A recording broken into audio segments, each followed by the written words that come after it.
Commander Vexari stood on the bridge of the Starwind Ascendant, his hands clasped behind his back, as he stared through the massive observation window. Beyond the glass stretched an ocean of stars, cold, silent, waiting. The blue markings etched across his dark skin glowed faintly under the bridge lights, each one earned through 4 decades of military service. He had fought pirates, crushed rebellions, and commanded fleets across half the Zephyrian Confederacy. Very little surprised him anymore. Today, however, was different. Today he was about to witness something he had never seen before. Humans at war. The Zephyrian High Council had sent him here for a reason. Humanity was growing rapidly. Their influence expanded with every passing year, and many governments were beginning to pay attention. The question was simple. Were humans worth trusting as allies? Or were they simply another young species destined to disappear when faced with a real enemy? The answer would come today. "Commander," said Lieutenant Rika from the sensor station. The young officer's voice broke the silence. "The human fleet is entering combat formation."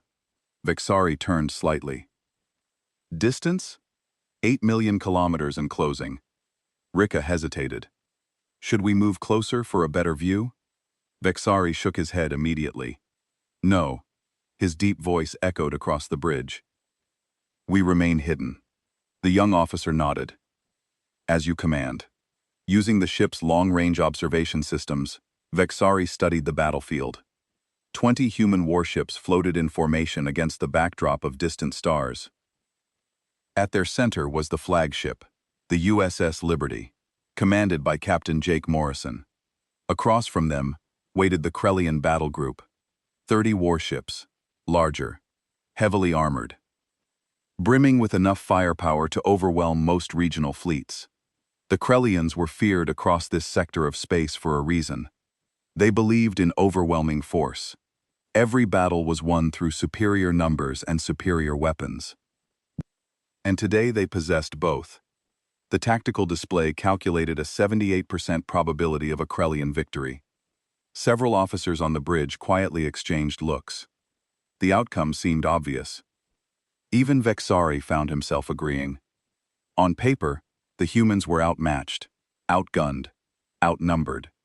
A textbook defeat. He reviewed the intelligence reports one final time. Human combat doctrine was surprisingly simple. Direct engagements, aggressive maneuvers, heavy emphasis on initiative and momentum. Many military analysts considered them predictable. Humans preferred charging forward rather than relying on sophisticated battlefield calculations. Their greatest strength seemed to be stubborn determination. Vexari found the strategy primitive, perhaps even reckless. "Interesting species," he murmured. Rika glanced up. "Do you think they'll survive, Commander?" Vexari looked toward the human fleet. 20 ships facing 30. The odds were terrible. "No." The answer came easily. "I believe they are about to learn a very painful lesson." At that exact moment, alarms suddenly erupted across the Krellian formation. Dozens of warning signals flashed simultaneously. The human fleet had vanished. Every ship, gone. The bridge of the Starwind Ascendant fell silent. Rika stared at her console. "Commander." Her voice sounded uncertain. "The humans are no longer on sensors." Vexari's eyes narrowed. That was impossible. 1 second earlier, 20 warships had occupied the center of the battlefield. Now there was nothing. No engine signatures. No energy readings. No debris. Nothing.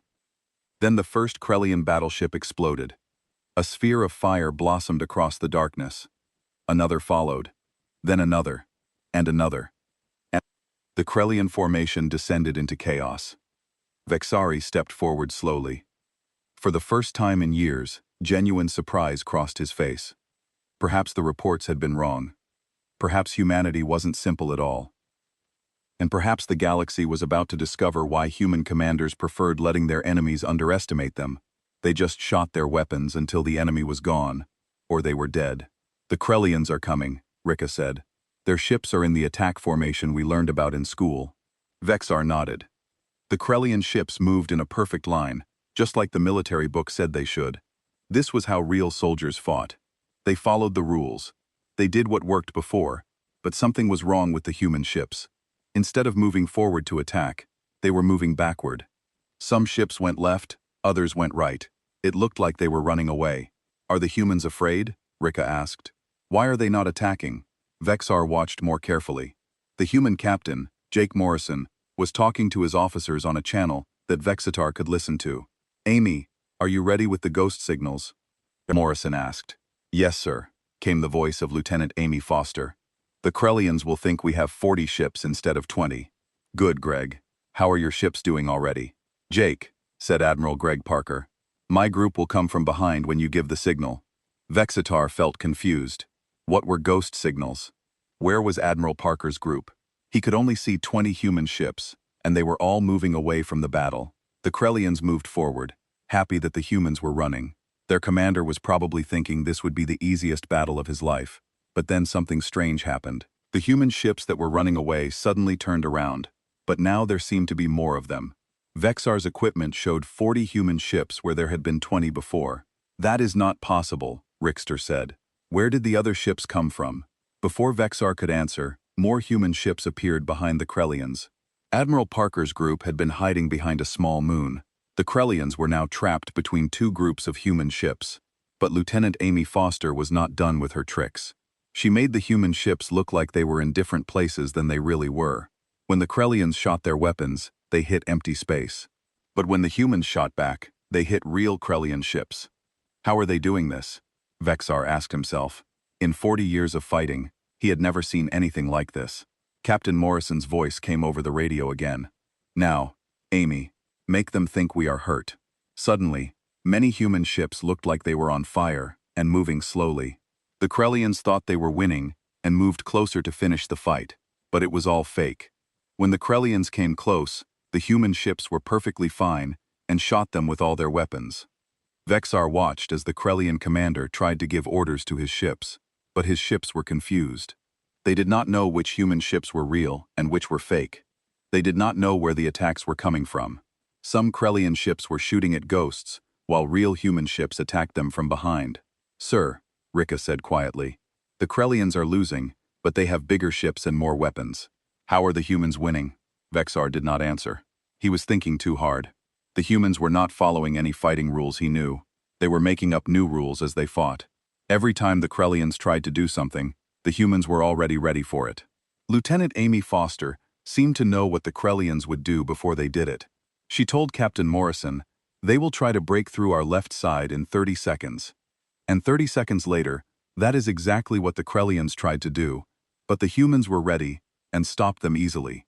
Admiral Parker's ships moved like they were dancing. They were never where the Krellians thought they would be. When the Krellians shot at them, they were already somewhere else. But they always knew exactly where to shoot to hit the Krellian ships. The battle was over in 1 hour. All 30 Krell ships were destroyed or captured. The humans lost no ships at all. Only 3 human ships had small damage that could be fixed quickly.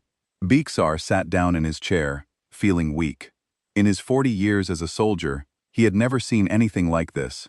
The humans had been outnumbered and had smaller ships, but they won easily. They won because they thought differently than everyone else. Sir, should we go home and make our report? Rickstaw asked. Not yet, Bexar said. I need to understand what just happened. He watched the recordings of the battle again and again. Each time he saw something new. The humans did not just have one plan. They had many plans, and they changed between them during the battle. When one plan worked, they made it better. When the enemy figured out what they were doing, they tried something completely different. Captain Morrison talked to his officers like they were friends, not like a commander giving orders. He asked for their ideas. Lieutenant Amy Foster suggested new tricks during the battle, and Morrison used them right away. Admiral Parker changed his part of the plan 3 times, and Morrison agreed each time. This was not how armies were supposed to work. Soldiers were supposed to follow orders, not give ideas. Commanders were supposed to make plans before battles, not change them during fights. But somehow the human way worked better than anything Vexar had ever seen. The human ships were now flying away, talking and laughing on their radios. They were happy, but they were not bragging about their win. Instead, they were talking about what they could do better next time. Even after a perfect battle, they wanted to learn and improve. Vexar realized something that scared him. If he had to fight these humans with his own ships, he would lose. All his training, all his experience, all his knowledge of war would not help him. The humans would do things he never expected, and he would not know how to respond. For the first time in 40 years, Commander Vexar Kenny felt like he did not understand war at all. Commander Vexari could not sleep. 3 days had passed since he watched the humans defeat the Krellians, but he still thought about it every moment. He kept watching the battle recordings over and over, trying to understand how the humans did what they did. His ship was now flying toward the Zephyran homeworld. General Thesara had ordered him to come back and give a full report about human fighting abilities. But Vexar knew his report would not be enough. He needed to understand how humans thought about war. "Sir," said Rixta, walking into his room. "General Thesara is calling. She wants to talk to you." Vexar turned on his communication device. The green face of General Thesara appeared on the screen. She had been his commander for 10 years, and he respected her greatly. Her 6 eyes looked at him with interest. "Vexar, I have read your early report about the human battle. You say they fought in ways we have never seen before. Tell me more, General." "They do not follow any rules of war that we know. They make up new ways to fight during the battle itself. They trick their enemies and make them see things that are not real." General Theiser's eyes narrowed. "That sounds like lying and cheating. Are humans without honor?" "No, General. They have great honor, but they think differently about how to win battles. They believe that saving their soldiers' lives is more important than following old rules." "Interesting," the general said. "We have captured some human prisoners recently. I want you to question them, find out their secrets, so we can use them against other humans if we need to." Vexar felt uncomfortable, but he said, "Yes, General. I will do as you order." 2 days later, Vexar's ship arrived at the prison station. The building was cold and gray, floating in space far from any planet. Inside, there were cells holding prisoners from many different wars. Most prisoners looked sad and afraid, but the human prisoners were different.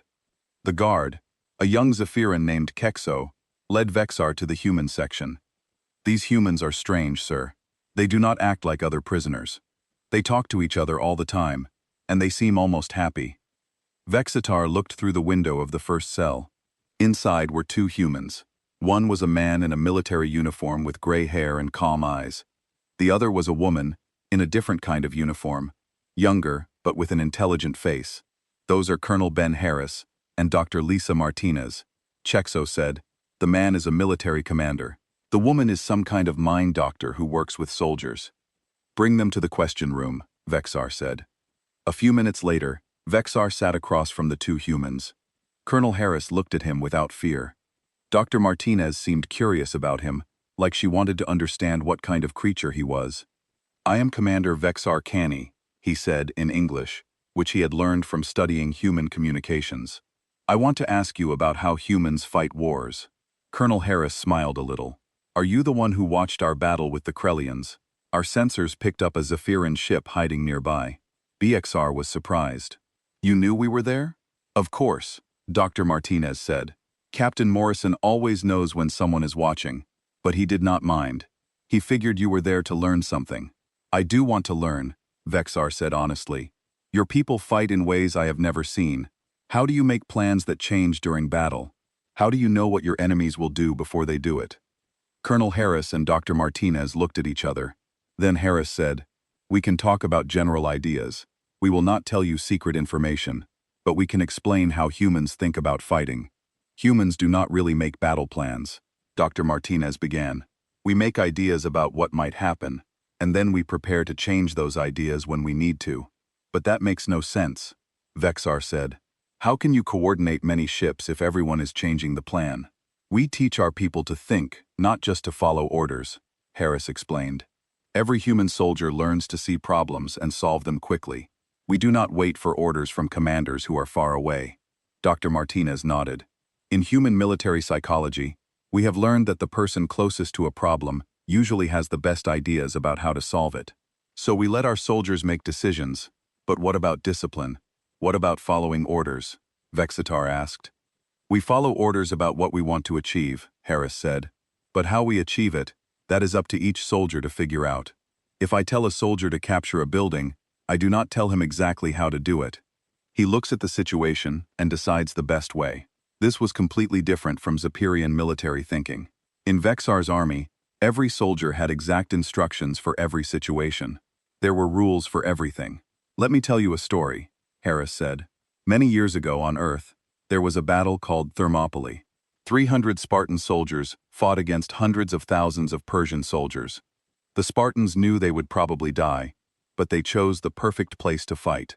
The Persians could only attack a few at a time, so the Spartans held them off for days. They still lost, Vexar pointed out. But they won something more important, Dr. Martinez said. They showed other Greeks that the Persians could be stopped. That gave hope to all the Greek armies, and eventually, the Greeks won the whole war. Harris told more stories. He talked about a general named Hannibal who brought elephants over mountains that everyone said were impossible to cross. He talked about a battle where a few thousand English soldiers defeated a much larger French army by using new weapons in a smart way. Humans have always been outnumbered in our wars, Harris said. So, we learn to win by being smarter, not stronger. We learn to use the land, the weather, and the enemy's own strength against them. But how do you teach this? Vexar asked. How do you make soldiers who can think like this? Dr. Martinez smiled. We do not make them think like us. We teach them to think for themselves. In human military training, we give soldiers problems with no clear answer. We make them find their own solutions. We also teach them that it is good to fail, Harris added. When a young soldier tries something and it does not work, we do not punish him. We ask him what he learned and what he will try next time. Vexar felt his mind spinning. You want your soldiers to fail? We want them to learn from failure, Dr. Martinez explained. A soldier who has never failed has never tried anything difficult. A soldier who has failed and learned from it is ready for anything. The conversation continued for hours. The humans told him about their military schools where students were taught to question everything and think of new solutions. They explained how human commanders were trained to listen to ideas from anyone, even the lowest-ranking soldiers. In our last battle, Harris said the idea that won the fight came from a young lieutenant who had been in the military for only 2 years. Admiral Parker listened to her idea and used it. Even though she was much lower in rank than him. That was Lieutenant Amy Foster. Dr. Martinez added. She is a perfect example of how we train our people. She does not just follow tactical rules. She studies the enemy and thinks about what they do not expect.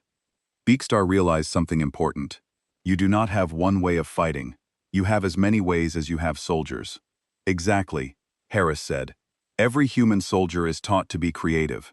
When we face an enemy, we do not ask, what does the rule book say to do? We ask, what would surprise them the most? Dr. Martinez leaned forward.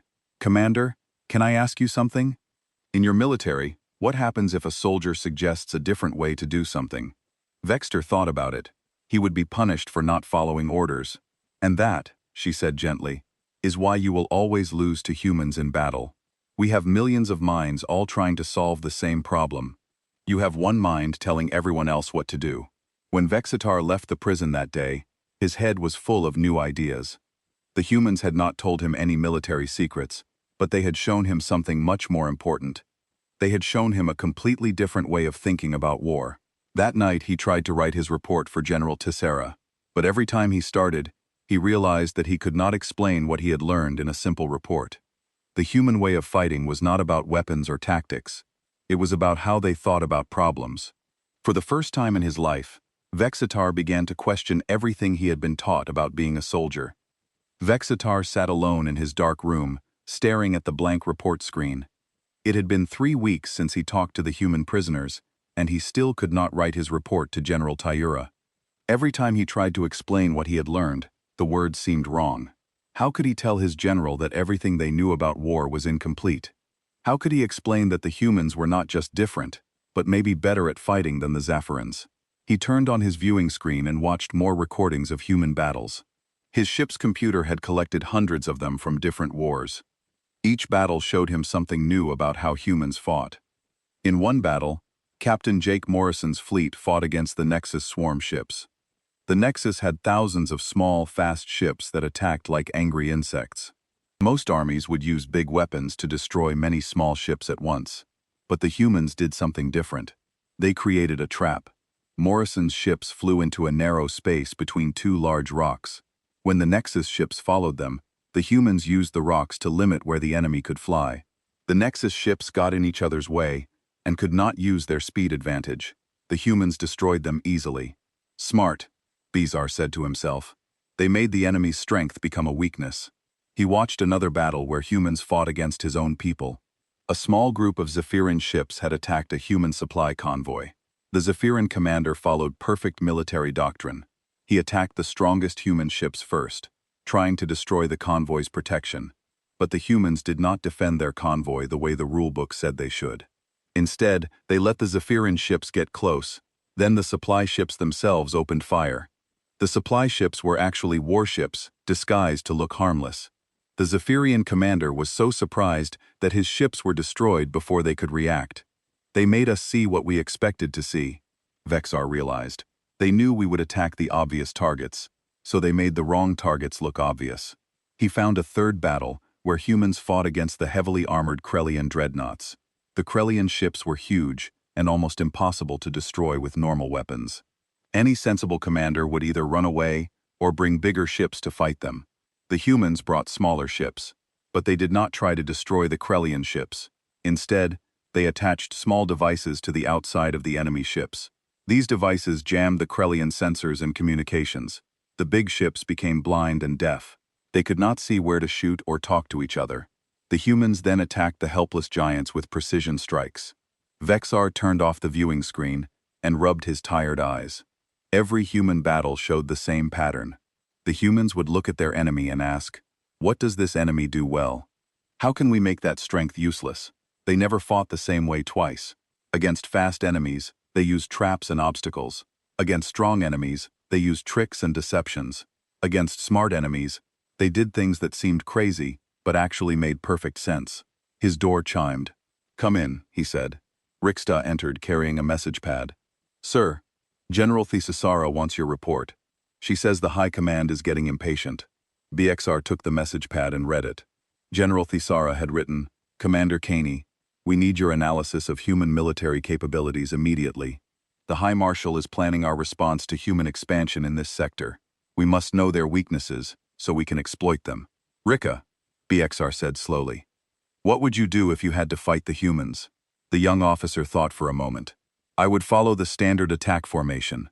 Use our superior firepower to destroy their command ships first, then clean up the rest. And what do you think the humans would do? They would try to run away, or call for help, I suppose." Vexar shook his head. "No. They would let you attack their command ships, but the command ships would be decoys. The real commanders would be in ships that look like supply vessels or damaged ships. While you are destroying fake targets, they would be planning their real attack." Rika looked confused, but that would be against military protocol. Command ships are supposed to be the strongest ships. Human protocol is different. Vigstar said their protocol is to win, not to follow rules. After Rika left, Vigstar tried again to write his report. He started with simple facts. Human ships are generally smaller than ours. Their weapons are less powerful. Their armor is thinner. All of this was true, but it was not the important truth. He deleted what he had written and started again. Humans use deception and misdirection as primary tactics, but that was not right either. Deception was just one tool humans used. He tried a third time. Human commanders encouraged soldiers to think independently and adapt to changing situations. This was closer, but it still did not capture the real difference. The truth was that humans did not just fight wars. They reinvented war with every battle. They treated each fight like a new puzzle that needed a creative solution. They were not bound by tradition, or rules, or the way things had always been done. BXR realized he could not write this report because he did not really understand humans yet. He only knew that they were different. To truly understand them, he would need to learn from them directly. His communication device chimed. General Thisara appeared on the screen looking annoyed. "Vexar, where is your report? The High Marshal is waiting." "General, I need more time. The humans are more complex than we thought." "Complex? They are just another species. What is there to understand? Do they have strong ships or weak ships? Do they have good weapons or bad weapons?" "General, those are not the right questions." Tyre's 6 eyes narrowed. "What do you mean?" Vexar took a deep breath. The humans do not win battles because they have better ships or weapons. They win because they think about war differently than we do. They create new ways to fight during each battle. That is impossible. The general said, military doctrine exists for good reasons. You cannot just make up new tactics in the middle of a fight. But they do, General. I have watched them do it dozens of times. Then they are lucky, or their enemies are stupid. Vexar felt frustrated. General, I request permission to study the humans more closely. I need to understand how they train their soldiers and plan their battles. Absolutely not, Thisara said firmly. I need your report now so we can plan our defenses. If humans are expanding into our territory, we must be ready to stop them. General, if we fight the humans using our standard tactics, we will lose. The screen was quiet for a long moment.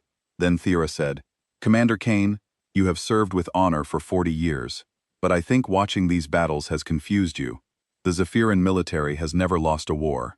Our tactics are proven and effective against enemies who fight like us, Vexar said. The humans do not fight like us. Write your report, Commander. That is an order. The communication ended. Vexar sat in his chair staring at the blank screen. He knew what General Thisara wanted to hear. She wanted him to say that humans were just another enemy, who could be defeated with standard Zaharian tactics. She wanted him to find weaknesses that could be exploited, but he could not write that report because it would be a lie. The humans did not have the kind of weaknesses that Zoparian tactics could exploit. Their strength came from their ability to adapt and change, which meant they could fix any weakness as soon as it was discovered. Vexar realized that he had come to a decision point in his life. He could write the report that General Thisara wanted, knowing it would lead to defeat if the Zoparians fought humans, or he could refuse to write a false report and face the consequences. But there was a third choice. He could resign from the military and go to Earth to learn directly from the humans. He could study their methods and understand their way of thinking. Maybe he could even bring that knowledge back to help his own people. The idea seemed crazy. He was a decorated commander with 40 years of service. He was close to retirement with full honors. Why would he throw all of that away to go study with aliens? But every time he watched the human battles, he felt the same thing. He felt like he was seeing the future of warfare, and his own people were still fighting wars from the past. Vexar opened a new document on his computer. Instead of writing a battle report, he began writing a resignation letter to High Marshal Zenk. He wrote, I am submitting my resignation from the Zoparian Defense Force effective immediately. After 40 years of service, I have come to realize that I do not understand warfare as well as I thought I did. He paused, then continued typing. I have observed human military tactics and found them to be unlike anything in our training or experience, rather than provide an incomplete analysis that might lead to poor decisions. I believe it is better for me to step aside and allow someone else to handle this important task. He stopped typing and read what he had written. It was not the whole truth, but it was enough truth to satisfy his conscience. He was not telling the High Marshal that he planned to go to Earth, but he was not lying about his reasons for resigning. Vexar sent the letter before he could change his mind. Then he sent a message to the ship's navigation computer, programming, a course for Earth. For the first time in 40 years, he was not following orders. He was following his curiosity to see where it would lead him. Vextar's small ship traveled through space toward Earth. He had been flying for 2 weeks, and each day took him further from everything he had known. His ship was not designed for long trips, and he was starting to worry about his fuel and food supplies. He spent most of his time reading about human culture and history. The more he learned, the more he understood why humans fought the way they did. They had spent thousands of years fighting each other on their home planet. Every new war taught them new ways to think about battle. Humans had fought with swords, then guns, then flying machines, then ships in space. Each time they got new weapons, they had to learn new ways to use them. They never had time to create perfect rules, because their enemies were always changing too. Warning, his ship's computer said. Engine power is decreasing. Landing required for repairs. Vexar looked at his star maps. The closest place to stop was a human colony called New Haven. It was a small mining world on the edge of human space. He had no choice but to go there and hope the humans would help him instead of capturing him. As his ship approached New Haven, he sent a message on the emergency frequency. This is Vexari, a Zaharian citizen.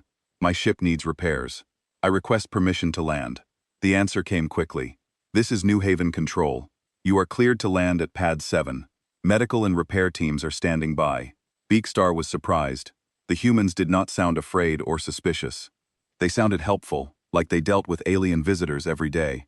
When his ship landed, Vexar saw several humans waiting for him. One was wearing a blue uniform that looked like a ship captain's clothes. Another was wearing work-it clothes and carrying repair tools. A third was wearing a formal suit like a government official. BMR opened his ship's door and stepped out.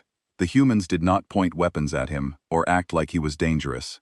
The captain stepped forward and held out his hand. "I'm Captain Ryan Mitchell," the man said.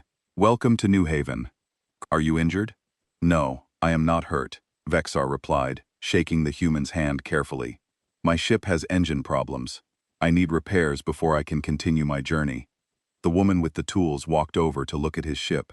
"I'm Kate Sullivan, chief engineer here. Mind if I take a look at your engines?" "Please do," Vexar said. "I am grateful for your help." As Kate began examining his ship, the man in the suit approached. "I'm Alex Chen, diplomatic liaison for this sector. Can I ask what brings a Zephyrian ship to human space?" Beazar had prepared for this question, but he still felt nervous. "I am traveling to Earth to learn about human culture and military history. I am no longer in the Zephyrian military. I am a private citizen." Alex Chen raised his eyebrows. "That's interesting. We don't get many Zephyrian tourists. Most contact between our species has been through military channels."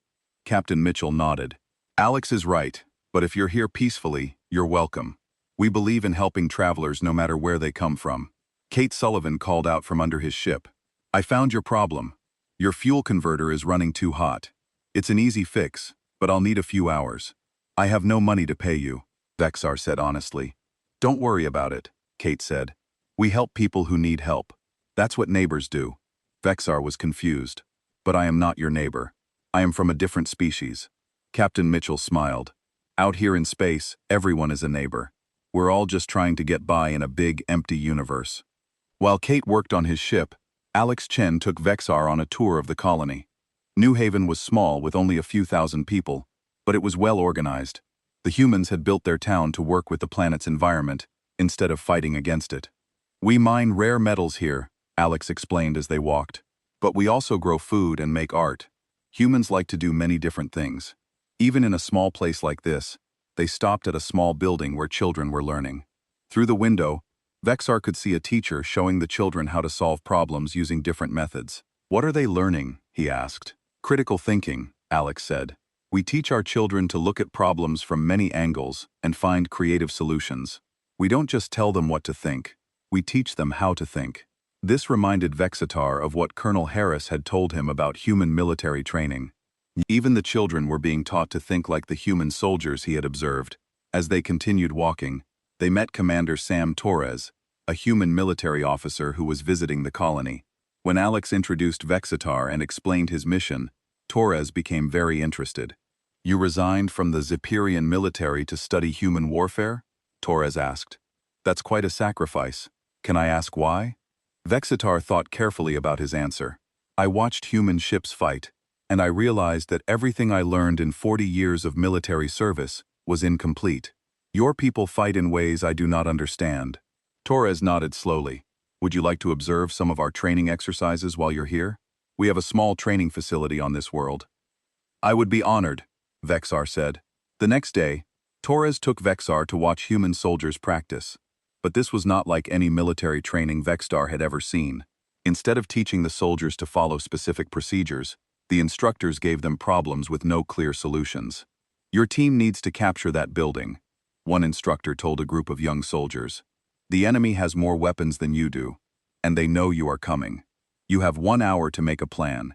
Vexar watched as the soldiers discussed many different ideas. Some wanted to attack directly, others wanted to sneak around the building. One suggested creating a distraction, while another team approached from an unexpected direction.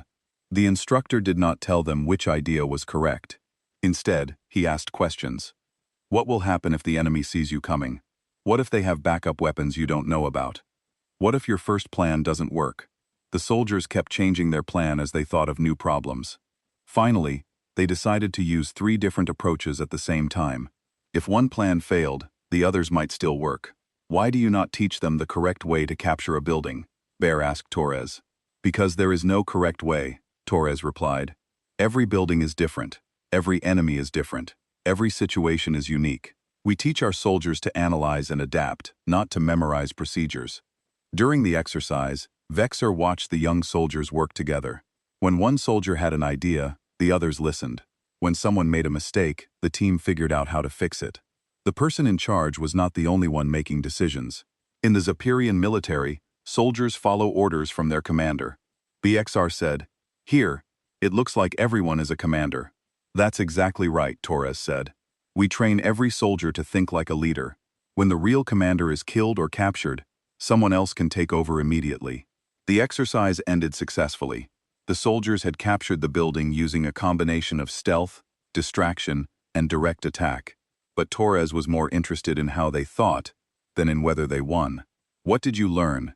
he asked the soldiers. "We learned that our first plan was too simple," one soldier said. "We needed backup plans. We learned to listen to everyone's ideas," said another. "The best solution came from combining different suggestions. We learned that the enemy might not do what we expect," said a third. "We have to be ready for surprises." Torres turned to Vexar. "This is how we train. We don't teach answers. We teach questions. How do I solve this problem? What if this doesn't work? What would the enemy not expect?" That evening, Vexar sat with Kate Sullivan while she finished repairing his ship. She had not only fixed the fuel converter, but had also improved several other systems. "Why did you make these improvements?" he asked. "I only asked you to fix the fuel problem." Kate smiled as she worked. "Because I could make it better. Humans don't like to just fix things. We like to improve them. But these improvements will help me reach Earth faster." "You are helping someone who might be your enemy." Kate stopped working and looked at him. "Are you my enemy?" "I do not think so. But my people might become your enemy someday. Then I hope that when that day comes, you will remember that a human engineer named Kate Sullivan helped you when you needed it. Maybe that will make a difference." The next morning, Vexar's ship was ready to fly. Captain Mitchell, Alex Chen, Kate Sullivan, and Commander Torres all came to see him off. "Good luck on Earth," Torres said. "I hope you find what you're looking for." "I think I already have," Beakstar replied. "You have shown me that humans help others even when they do not have to. You have shown me that you teach people to think, not just to obey. You have shown me that you make things better whenever you can." As his repaired ship lifted off from New Haven, Vexar thought about what he had learned. The humans were not just different in how they fought wars. They were different in how they lived their lives. They helped strangers, encouraged questions, and always tried to improve things. He was beginning to understand that human military success came from human nature itself. They were curious, helpful, and creative in everything they did. When they brought these qualities to warfare, they became nearly impossible to defeat. Earth was still several days away, but Veer felt like his real education had already begun. Vexar's ship entered Earth's solar system on a bright morning. Through his viewing screen, he could see the blue and green planet that was home to the humans. It looked peaceful and beautiful, not like the home of the galaxy's most dangerous warriors. As his ship approached Earth, he received a message from Human Space Control. "Unknown vessel, this is Earth Defense Command. Please identify yourself and state your purpose. This is Vexari, former commander of the Zafarian Defense Force. I am requesting permission to visit Earth as a student. I want to learn about human military science." There was a long pause. Then a different voice came on the radio. "Mr. Kane, this is General Patricia Webb of the Earth Military Academy. We received word about you from Commander Torres at New Haven. You are welcome here. Please follow the navigation signals to our landing facility." 2 hours later, Vexar stood in the office of General Webb. She was a tall woman with gray hair and kind but intelligent eyes. Her office was filled with books about military history and strategy from many different worlds. "Commander Torres told me about your visit to New Haven. General Webb said he was impressed by your desire to learn. It's not often that a senior military officer from another species asks to study with us. I am no longer a commander," Vexar said. "I resigned my position because I realized I did not understand warfare as well as I thought." General Webb smiled. "The beginning of wisdom is knowing what you don't know. Would you like to enroll in our advanced strategy program? You would attend classes with our best students and officers." "I would be honored," Vexar replied. The next day, Vexar began. His education at the Earth Military Academy. His first class was military history, taught by Professor Dan Rogers. But this was not like any history class in the Zephyrian military schools. Today we will study the Battle of Ca. Professor Rogers said to the class of 20 human students and 1 alien. This battle happened over 2,000 years ago on Earth, but the lessons are still important today. Vexar sat next to a young human named Cadet Chris Johnson, who seemed curious about having an alien classmate. Professor Rogers showed them maps of the ancient battle. The Roman army had twice as many soldiers as Hannibal's army. The Romans had better weapons and armor. By all logic, they should have won easily. But Hannibal won by using the Romans' strength against them. How? Asked one of the students. Hannibal made his army look weak in the center. Rogers explained. When the Romans attacked, Hannibal's center bent backward like it was breaking. The Romans pushed forward, thinking they were winning, but this put the Roman army in a pocket. Then Hannibal's strong forces on the sides closed in. The Romans were trapped and destroyed. Chris Johnson raised his hand. Professor, why didn't the Roman commander see the trap? Because he was thinking like most military commanders think, Rogers replied. He saw that his army was stronger, so he used his strength in the most obvious way. Hannibal was thinking differently. He asked himself, how can I make my enemy's strength become a weakness? Vexar realized this was exactly what he had seen in the space battles. The humans always found ways to turn their enemies' advantages into disadvantages. This pattern appears throughout human military history. Rogers continued. At Thermop, the Greeks used a narrow pass to neutralize the Persian numbers advantage. At Agincourt, the English used mud and long bows to defeat French heavy cavalry. In every case, the smaller force won by changing the rules of the battle. After class, Chris Johnson walked with Vexar to their next lesson. What do you think of Professor Rogers' teaching? Chris asked. It is very different from Zephyrian military education. Vexar said, we study battles to learn the correct procedures. You study battles to learn how to think. That's the point, Chris said. We can't just copy what worked before, because every battle is different. We have to understand why something worked, so we can apply that thinking to new situations. Their next class was with Captain Emma Davis, who taught special tactics. She led them to a training room where everything could be changed. The walls could move, the lighting could be adjusted, and obstacles could appear anywhere. Today, you will practice adaptive thinking, Captain Davis announced. I am going to give you a problem, but every time you start to solve it, I will change the problem. You must learn to think while the situation is changing around you. She divided the class into teams. Vexitar was put on a team with Chris Johnson and 2 other cadets named Kelly Wright and Mark Taylor. Their mission was to rescue hostages from a building, but Captain Davis kept changing the rules. First, she told them the building had 3 floors. They made a plan to search each floor. Then she said there were now 5 floors. They changed their plan. Then she said some floors were on fire. They changed their plan again. Then she said the hostages were not in the building at all, but in underground tunnels. At first, Vexar felt frustrated. How could they make a good plan if the situation kept changing? But his teammates seemed to enjoy the challenge. Don't plan for what is, Kelly Wright said. Plan for what might be. Always have backup plans for your backup plans, Mark Taylor added. By the end of the exercise, Vexar was starting to understand. The goal was not to make a perfect plan.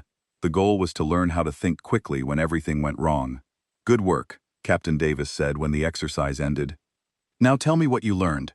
We learned that plans must be flexible, Chris Johnson said. We learned to expect the unexpected, Kelly Wright added.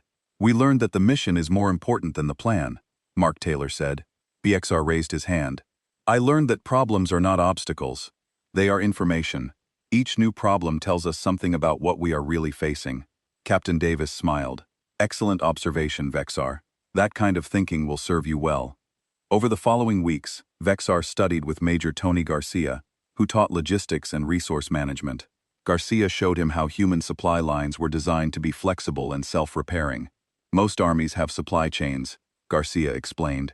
We have supply webs. If one route is cut, the supplies automatically find another path. Our soldiers are trained to live off the land and improvise tools from whatever they can find. Garcia told stories of human soldiers who had won battles using broken equipment, improvised weapons, and supplies meant for completely different purposes.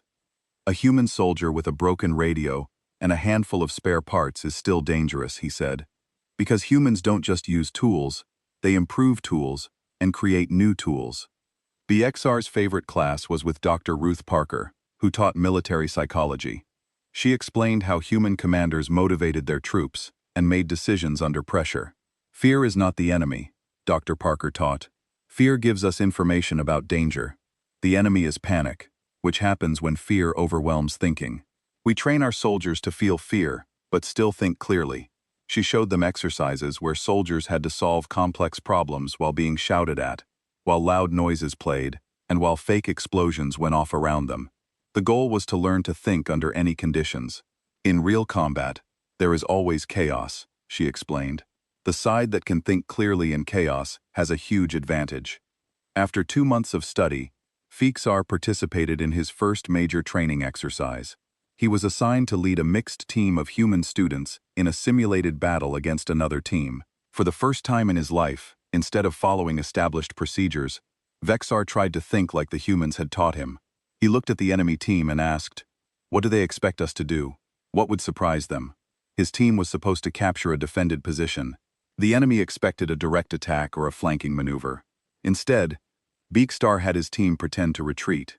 When the enemy came out to chase them, other members of his team who had been hiding captured the abandoned position. But the exercise was not over. The enemy team adapted quickly and surrounded Vexar's position. Now he was trapped. In Zephyrian military doctrine, he would call for reinforcements or prepare for a siege. Instead, he remembered what Captain Davis had taught about turning problems into information. Why did the enemy surround him instead of attacking directly? Because they wanted to capture him alive. That meant his position was more valuable than he had realized. Vexitar split his team in half. One half stayed to defend the position. The other half snuck out through the enemy lines and captured the enemy's main base, while they were busy surrounding Vexar. The exercise ended with Vextar's team victorious, but more importantly, he had won by thinking like a human instead of like a Zephyrian. "Excellent work," General Webb told him afterward. "You combined your species' precision and planning with our adaptability and creativity." The result was better than either approach alone. That evening, General Webb called Beaksar to her office. "I have a proposition for you," she said. "How would you like to become an instructor here? You could teach our students about Zahirian tactical thinking while continuing to learn our methods." Vexar thought about it for a moment. "Yes," he said. "I would like that very much." "Good. I also want you to consider something else. Would you be willing to serve as an ambassador between our species? We think there is much our peoples could learn from each other."